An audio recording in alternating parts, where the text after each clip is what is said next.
सभी को नमस्कार। मेरा नाम उदय सिंह है।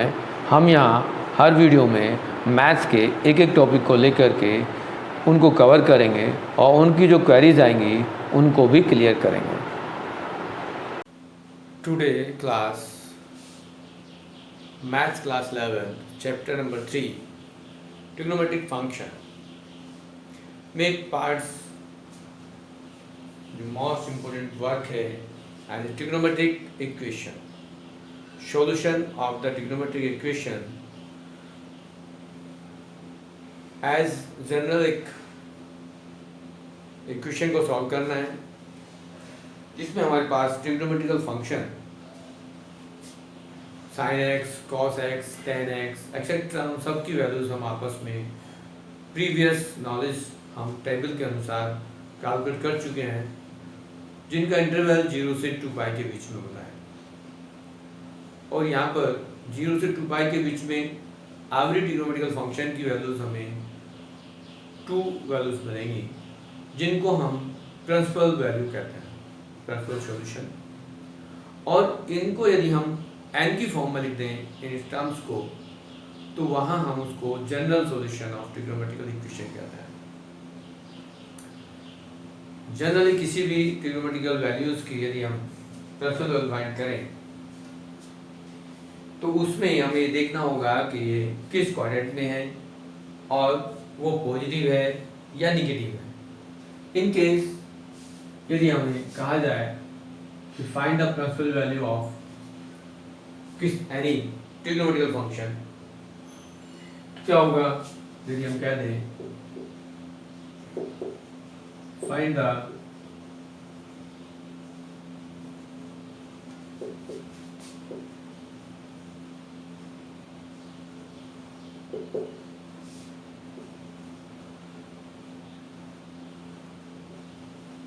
ऑफ ट्रिग्नोमेट्रिकल इक्वेशन, या हम फंक्शन लिख देते हैं sin x is equal to 1/2।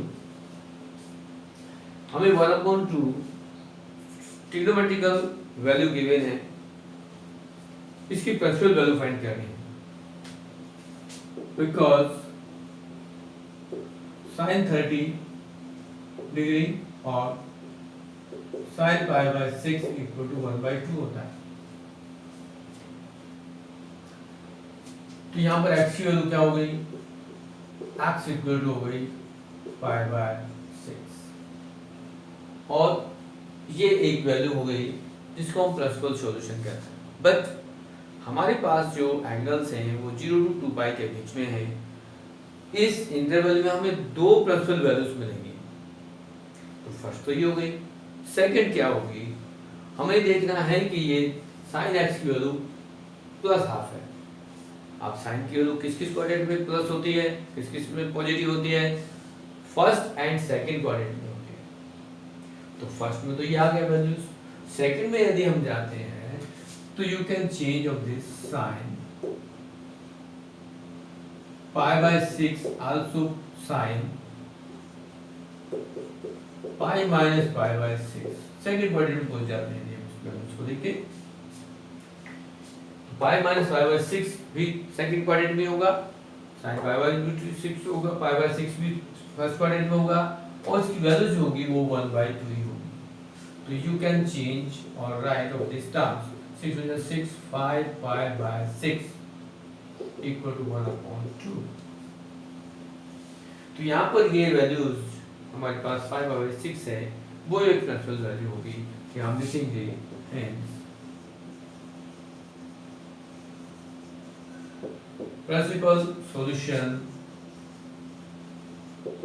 of sin x is equal to 1/2 be π/6 and 5 π/6। ये प्रिंसिपल सॉल्यूशन होगा। इनके यदि हम किसी और वैल्यूज को देखें, एज सेकंड क्वेश्चन ले लें, सेकंड पार्ट हम कह लें कि cos x also 1/2।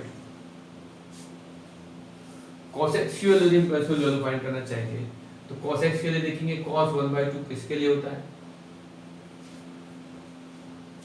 because cos theta या cos 60 के लिए cos 60 कह दें या cos पाई बाय 3 इज 1/2। अब ये पॉजिटिव हाफ है, फर्स्ट क्वाड्रेंट में तो होगा ही, बट किस क्वाड्रेंट में और ये पॉजिटिव होता है ये हमें देखना है cos। तो हम इसको फोर्थ क्वाड्रेंट में पॉजिटिव होता है, तो you can right is cos of minus pi by 3 और cos 2 pi minus pi by 3। Minus में लिखें तब भी ये वैल्यू होगी, और 2 पाई माइनस पाई बाय 3 लिखें तब भी 1/2 होगा। यहाँ पर जो हमारे पास वैल्यूज होंगी, एक तो पाई बाय 3 है और सेकंड वैल्यूज हम माइनस पाई बाय 3, जो फोर्थ क्वाड्रेंट में के कारण यहाँ रिजल्ट ऑलवेज पॉजिटिव होगा। यदि हम इसको सिंप्लीफाई करेंगे तो cos की वैल्यू यहाँ क्या आएगी, 2 3 6 -1 5 पाई बाय 3। यदि हम फोर्थ क्वाड्रेंट में जाएं तो इस वैल्यू को हम लिखेंगे इज आल्सो 1/2। तो principal value of cos x 1/2 भी pi by 3 and 5 pi by 3 इस स्थिति में।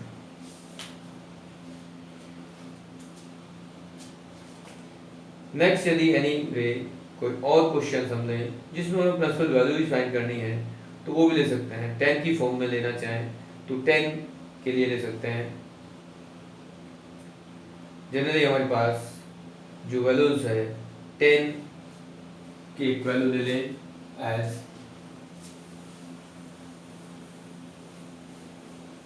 ये पॉजिटिव है तो हम नेगेटिव ले लेते हैं। अभी हमने दो पॉजिटिव वैल्यू ली तो नेक्स्ट हम नेगेटिव ले लेते हैं एज दिस 10 x = -1/√3। ये नेगेटिव ले लेते हैं। तो ये नेगेटिव वैल्यू 10 की किस क्वाड्रेंट में होगी, जनरली ये आपके पास है तो सेकंड क्वाड्रेंट में होगी या फिर फोर्थ क्वाड्रेंट में होगी। तो हम इसको we know that 10 30 degree = 10 pi by 6 also 1/√3। 10 30 की वैल्यू है 10 pi by 6 की वैल्यू 1/√3 होती है, बट वो निगेटिव है। माइनस होगा तो कब होगा, तो यहाँ पर ये माइनस होगा या ये माइनस होगा, तभी तो ये माइनस होगा।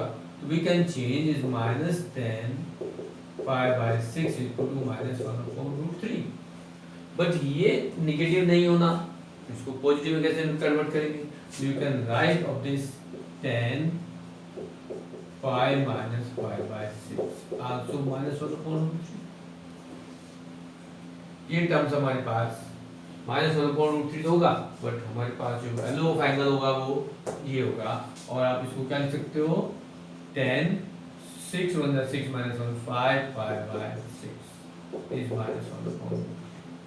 और यदि आप इसको नेक्स्ट नेगेटिव टर्म्स किस पे होती है, 10 फोर्थ क्वाड्रेंट में होती है, तो हम सेकंड वैल्यू फाइंड करने के लिए इस वैल्यू को हम लिखेंगे तो 2 pi minus pi by 6 is also -1/√3। तो यहाँ क्या आएगा, 10 6 + 12 -1 11 pi by 6 also -1/√3। Hence the principal value of 10 theta 10x is -1/√3 b pi by 5 pi by 6 and 11 pi by 6। ये आपके पास प्रिंसिपल वैल्यूज आ गई। अब यदि हम ये प्रिंसिपल वैल्यू के साथ साथ कहा जाए कि find the general solution of this, general solution में हमारे पास किसी भी इक्वेशन को कहा जाए कि जनरल सॉल्यूशन क्या होगा, तो उसके लिए हम डायरेक्ट फॉर्मूला यूज कर सकते हैं। एज यदि फॉर्मूला लिख दें,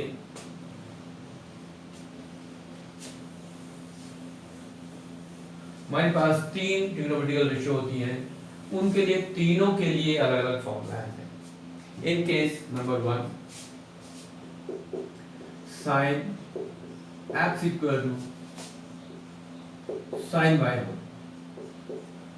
मतलब यहाँ पर साइन एक्स एक एंगल है, यहाँ रेडियन में कोई एंगल है, तो अब इसको किस तरह से हम लिखेंगे, तो यहाँ हमारे पास जनरल फॉर्मूला बनता है जिसको हम नॉर्मली एक्स, ये जो एंगल है x equal to n pi plus minus one की पावर एन इंटू वाई की फॉर्म में लिखता है, where n is integers, n यहाँ पर इंटीजर्स है, ये पॉजिटिव नेगेटिव कुछ भी हो सकता है,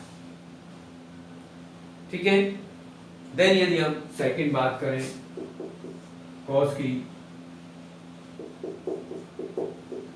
तो कॉस एक्स यदि कॉस वाई की फॉर्म में है तो हमारे पास यहाँ जो रिजल्ट आएगा वो y की फॉर्म में आएगा, क्योंकि x हमारे पास फर्स्ट टर्म से फर्स्ट एंगल है और सेकंड एंगल जो होगा वो y होगा, और y नॉर्मली हम रेडियन की फॉर्म में निकालते हैं, तो ये हमारे पास रिजल्ट बनता है x equal to 2n pi plus minus y,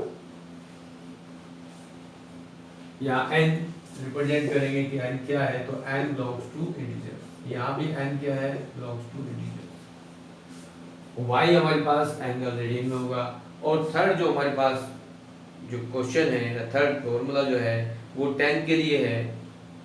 generally हमारे पास जब tan का फॉर्मूला लेंगे तो tan के लिए हमारे पास जो रिजल्ट आता है उसको सोल्व करने के लिए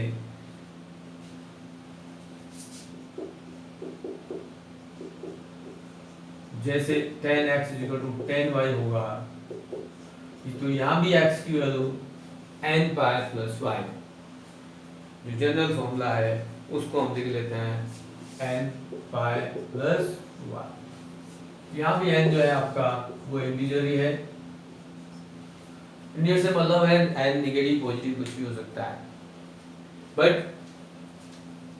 इन केस यदि y की वैल्यू यहाँ ये टर्म 0 हो जाए तो क्या होगा, ये 0 हो जाए तो क्या होगा, यहाँ 0 हो जाए तो क्या होगा, हमारे पास तीन फॉर्मूले और बनते हैं, एज यदि हम इसको फोर्थ कंसीडर करें साइन के लिए कि साइन x इक्वल टू 0 हो जाए तो क्या होगा, तो यहाँ x की वैल्यू जो होगी वो n पाई होगी,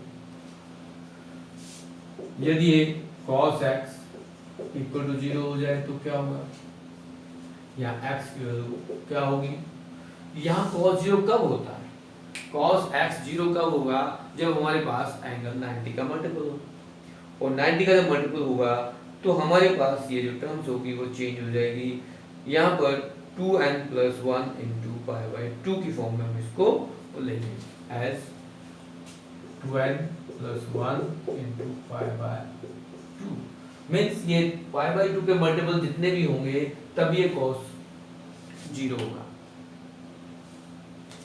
और 6 में आपके पास है 10 x इक्वल टू 0, तो यहाँ जो राइट साइड में y है ये 0 आपका हो जाएगा, तो यहाँ n पाई बचेगी। ये 6 रिलेशन हुए आपके इस टॉपिक से रिलेटेड, ट्रिग्नोमेट्रिक इक्वेशन से रिलेटेड। नॉर्मली हम यदि जनरल सॉल्यूशन निकालना चाहें, अब यदि कहा जाएगा find the general solution of this, हम यदि क्वेश्चन ले लें तो क्वेश्चन हम लेते हैं, हमारे पास अभी sin x इक्वल टू 1/2 हमने एक एग्जांपल लिया था, और इसमें हमने x की वैल्यू जो निकाली थी वो क्या थी, पाई बाय 6 एंड 5/6, ये हमने प्रिंसिपल वैल्यू निकाली थी जिसको हम प्रिंसिपल वैल्यू कहते हैं। बट यदि जनरल सॉल्यूशन निकालना हो तो क्या होगा, जनरल सॉल्यूशन में आप क्या लिखेंगे, यहाँ जो हमारे पास x है वो क्या है, x तो है ही, plus n pi x equal to n pi plus minus 1 की पावर n, और y की वैल्यू हमने क्या निकाली, जो स्मॉलेस्ट वैल्यू है वो है दिस, तो sin x equal to 1/2 plus general solution होगा ये होगा। अब इसको हम यदि समझें तो कैसे किया जाए, यदि n हमारे पास ये फर्स्ट क्वाड्रेंट में है, n इंटीजर्स n को 1 ले लें तो क्या होगा, यहाँ पर n को यदि 1 लेते हैं तो -1 की पावर 1 होगा, -1 की पावर 1 जो माइनस हो जाएगा, और माइनस का मतलब होगा n, यहाँ भी हम 1 पुट करेंगे तो पाई माइनस पाई बाय 6 हो जाएगा, और पाई माइनस पाई बाय 6 हुआ तो फर्स्ट क्वाड्रेंट हो जाएगा। यदि n को हम 2 पुट कर दें तो यहाँ पर 2n, यदि देखोगे आप समझने के लिए हम समझा दें कि n इक्वल टू 1 यहाँ ले लेते हैं तो क्या होगा पाई प्लस माइनस 1 की पावर 1 पाई बाय 6, इसको लिखेंगे पाई माइनस 1 की पावर 1 है तो 1 ही होगा, माइनस 1 होगा और ये पाई बाय 6 और ये आ गया आपके पास पाई बाय 6। इन केस यदि n को तुम 2 कंसीडर करते हो तो क्या होगा 2n प्लस माइनस 1 की पावर 2 इंटू पाई बाय 6। अब यहाँ पर क्या होगा 2 पाई बट माइनस 1 की पावर 2 है जो इवन है वो पॉजिटिव हो जाएगा तो जाएगा पाई बाय 6। अब ये देखो ये जो पार्ट्स है वो 2 पाई से मोर है तो फर्स्ट क्वाड्रेंट में आ गया। तो जनरल कभी भी क्या आएगा तो या तो फर्स्ट क्वाड्रेंट आएगा या फिर सेकंड क्वाड्रेंट आएगा। सिमिलरली यदि हम cos की बात करें, cos x = 1/2, आपने यहाँ पर जो x की वैल्यू हमने फाइंड की थी वो पाई बाय 3 और 5 पाई बाय 3 वैल्यू फाइंड की। अब यहाँ जनरल सॉल्यूशन निकले हम तो हम क्या लिखेंगे, cos के लिए हमारे पास फॉर्मूला है तो यहाँ x = 2n pi plus minus y। अब देखो यदि आप इसमें n को 1 पुट करते हो तो ये 2 पाई प्लस पाई बाय 3 तो ये फर्स्ट क्वाड्रेंट में आ गया, और यदि n को 2 पुट करते हो तो 4 पाई आया, फिर भी प्लस आ गया। इनकेस यदि माइनस लेते हो या यहाँ पर ये हमारे पास y की वैल्यू प्लस माइनस में आएगी, फोर्थ क्वाड्रेंट में आएगा, या तो ये माइनस में आएगा या प्लस में आएगा। प्लस में आएगा तो फर्स्ट क्वाड्रेंट और माइनस में आएगा तो ये फोर्थ क्वाड्रेंट में आएगा। तो सिमिलरली यदि हम इसको प्लस लें तो हमारे पास आ जाएगा फर्स्ट क्वाड्रेंट 3 पाई बाय 2, और यदि माइनस लेते हैं तो 2 pi minus pi by 3 is 5 pi by 3। Same 10 की वैल्यू को हमने लिया तो 10 में भी हम ये पुट कर देंगे, ये 10x हमने लिया था माइनस या 1/√3 ले लें, पॉजिटिव वैल्यू लेंगे तो यहाँ पर जो x की वैल्यू हमने फाइंड की ये क्या होता है पाई बाय 6। और 10 किस क्वाड्रेंट में पॉजिटिव होता है, यदि हम पॉजिटिव की बात करेंगे पॉजिटिव थर्ड क्वाड्रेंट में होता है, तो थर्ड क्वाड्रेंट में क्या होगा pi plus pi by 6, pi plus pi by 6 means इसको लिखेंगे 7 पाई बाय 6। अब यदि हम जनरल सॉल्यूशन निकालते हैं, जनरल सॉल्यूशन हम निकालेंगे तो हमारे पास क्या होगा x की वैल्यू निकालनी है और n पाई प्लस y है तो हम ये वैल्यू पुट कर देते हैं प्लस पाई बाय 6। अब यदि हम इसमें फर्स्ट n को 1 लेते हैं क्या होगा, n को 1 लेते हैं तो ये पाई और ये pi plus pi by 6 means 7 pi by 6, और ये 2 लेते हैं तो 2 पाई प्लस दिस ये फर्स्ट क्वाड्रेंट में आ गया। तो ये रोटेट होता रहेगा जैसे भी जैसे हम n को यूज करते जाएंगे, केस लार्ज करते जाएंगे तो हमारे पास वैल्यूज जो हैं वो फाइंड होती चली जाएंगी और उनके बेस पर ही हम यहाँ पर फाइंड कर देंगे। तो आई होप कि general solution of principal values हम दोनों को अंडरस्टैंड कर पाए होंगे, समझ पाए होंगे। अब यदि हम पर्टिकुलर किसी क्वेश्चन को ले लें एक्सरसाइज के तो वो भी हम कर सकते हैं। अभी जो इम्पोर्टेंट क्वेश्चंस है उसकी लिस्ट में हम यदि किसी पर्टिकुलर 1-2 क्वेश्चन ले लेते हैं, हम एक ही क्वेश्चन ले जनरली यहाँ पर जो क्वेश्चन दिया गया है प्रिंसिपल वैल्यू तो ऑलमोस्ट आप लोगों को समझ में आ गया होगा। इनके से एक टिपिकल सा क्वेश्चन जो एग्जाम में आता है उसको लेते हैं। ये एक्सरसाइज 3.4 है, क्वेश्चन नंबर 8, और इसमें कहा गया है कि sec square 2x equal to 1 minus 10 2x, और कहा गया है find the general solution for each of the following equations. अब हमारे पास 10 की फॉर्म में कन्वर्ट करने के लिए सेक स्क्वायर की टर्म्स दी है, तो यहाँ पर 10 को यदि हम में कन्वर्ट करें तो हमारे पास फॉर्मूला है sec square theta equal to 1 plus tan square theta. हम इसको यूज करते हैं। तो क्या होगा 1 + 10 square 2x equal to 1 - 10 2x। अब ये 2 1 से 1 कैंसिल हो जाएगा, आपके पास जो होगा 10 2 × 2x plus 10 2x equal to 0। In case ये आपके पास फैक्टर यदि हम करेंगे तो 10 2x कॉमन ले लें तो यहाँ आएगा 10 2x + 1 इक्वल टू 0। अब आपके पास यहाँ दो फैक्टर्स हुए और इसमें से आपके पास एक तो हो गया 10 2x इक्वल टू 0 और सेकंड हो जाएगा 10 2x + 1 इक्वल टू 0। अब 10 2x में जब 0 था तो हम पहले प्रिंसिपल वैल्यू निकालेंगे। प्रिंसिपल वैल्यू 0 कब आती है? 0 पर आती है। पर एक जनरल सोल्यूशन की बात कर रहे हैं तो यहाँ पर 10 2x इक्वल टू 0 के लिए देंगे तो हमारे पास यहाँ पर 2x इक्वल टू n पाई एक फॉर्मूला था और यदि हम 2 से डिवाइड कर देंगे तो x की वैल्यू आएगी n पाई/2। ये हमारे पास फर्स्ट पार्ट का सॉल्यूशन आ गया, general solution. Now for this 10 2x equal to -1। अब -1 10 में कब आता है? या तो सेकंड क्वाड्रेंट में होगा या फिर फोर्थ क्वाड्रेंट में होगा। तो जनरली फर्स्ट हमारे पास जनरल सॉल्यूशन देखेंगे तो हमारे पास वो होना चाहिए। अब यहाँ इसको कैलकुलेट करेंगे बिकॉज 10 45 और 10 π/4 इक्वल टू 1। बट यदि माइनस है तो क्या होगा?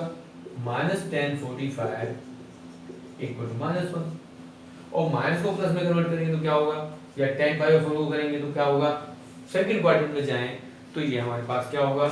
10 π - π/4 तो -1 मींस यहाँ पर हम 10 को लिखेंगे 3 π/4 इक्वल टू -1।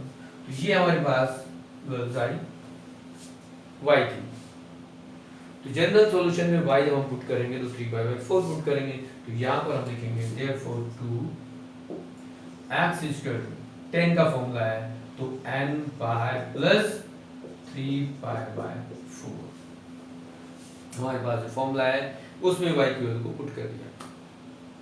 देन 2 से डिवाइड कर दें तो x की वैल्यू क्या होगी? n π/2 plus 3 π/8।